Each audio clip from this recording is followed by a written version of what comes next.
Hi అండి. నేను బెల్లపు సురేష్‌ని, high court అడ్వకేట్‌ని. Check bounce కేసులో ఎక్యూజ్డ్ ఎలా గెలిచాడు? ఏపీ హైకోర్టు ఏమి చెప్పింది? అన్న దాని గురించి ఈ వీడియో క్లియర్‌గా అర్థమయ్యేటట్టు చెప్తాను. AP high court check bounce case గురించి ఒక కీలక తీర్పు ఇవ్వటం జరిగింది. పార్టీ పేర్లు వచ్చేసి వర్ధినిధి శ్రీరామాంజనేయులు వర్సెస్ ఈడ శశిభూషణ్. క్రిమినల్ అప్పీల్ నెంబర్ వచ్చేసి 4/2023, జడ్జిమెంట్ డేట్ వచ్చి 9/4/2025.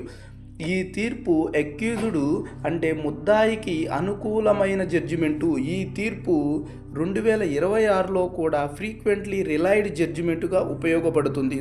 ముద్దాయికి అనుకూలమైన జడ్జిమెంటు. కేసు ముద్దాయి ఎలా గెలిచాడు అన్న దాని గురించి ఈ జడ్జిమెంట్ క్లియర్గా చెప్తాను. కేసు నేపథ్యం వచ్చేసి ఫిర్యాదుదారు తనకు అప్పుగా ఇచ్చిన డబ్బు తిరిగి ఇమ్మని నిందితుడు ఇచ్చిన చెక్ బౌన్స్ అయ్యిందంటూ కేసు వేశాడు. ట్రయల్ కోర్టు అక్యూజ్డ్ని ఎక్విటల్ చేసింది. అంటే ముద్దాయిని నిర్దోషిగా తీర్పు ఇవ్వడం జరిగింది ట్రయల్ కోర్టు. దీనిపై కంప్లైనెంట్ ఎవరైతే ఉన్నాడో అతను హైకోర్టులో అప్పీల్ వేయడం జరిగింది. హైకోర్టు కూడా ట్రయల్ కోర్టు తీర్పునే సమర్థించింది, అప్పీల్ని డిస్మిస్ చేసింది. ఎక్యూజ్డ్ని మళ్ళీ ఎక్విటల్ కన్ఫర్మ్ చేసింది. ఇక్కడ కోర్టు చెప్పిన ముఖ్యమైన న్యాయ సూత్రాలు ఏంటో మనం చూద్దాం.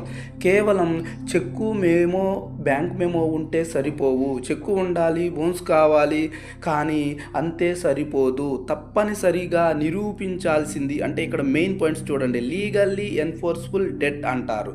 అంటే అప్పు ఎప్పుడు ఇచ్చారు, ఎక్కడిచ్చారు, ఎంత మొత్తం ఇచ్చారు, ఏ అవసరానికి ఇచ్చారు, డబ్బు ఇవ్వగల ఫైనాన్షియల్ కెపాసిటీ ఉందా, ఇవి నిరూపించకపోతే సెక్షన్ 138 కేసు నిలవదు. అంటే ఇవన్నిటిని ప్రూవ్ చేసుకోవాల్సింది మొట్టమొదటగా కంప్లైనెంటే. కేసు ఎవరు ఫైల్ చేశారో కంప్లైంట్ వాళ్ళు మాత్రమే ప్రూవ్ చేసుకోవాలి. అసలు తనకి ఫైనాన్షియల్ కెపాసిటీ ఎక్కడది.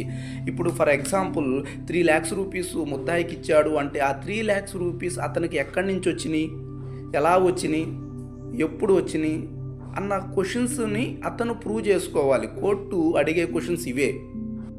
కోర్టు ఏమంటుందంటే presumption section 118 and 139 of the NI act absolute కాదు.